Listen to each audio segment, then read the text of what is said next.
Hey guys, welcome back to our channel. In this video, I'll be showing you how can you enable developer mode on iPhone. So in order to enable the developer mode on iPhone, you need to follow these steps.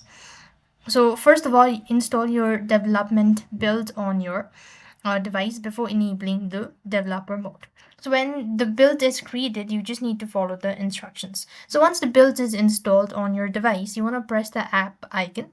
This will open an alert asking you to enable the mode or press the OK button. And next, you have to go to Settings app and navigate to Privacy and Security. As you go to Privacy and Security, if you scroll down a bit, you could find these Developer Mode section. So now then, you just need to go ahead and enable the toggle. You will receive a prompt from an iOS to restart your device, so press on the restart button.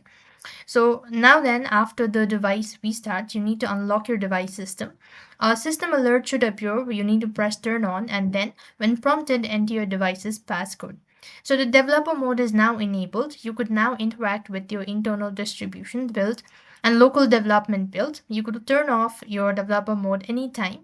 So this is how it's done. I hope the video was helpful. Make sure to like, share, and subscribe. Thank you for watching. See you in the next video.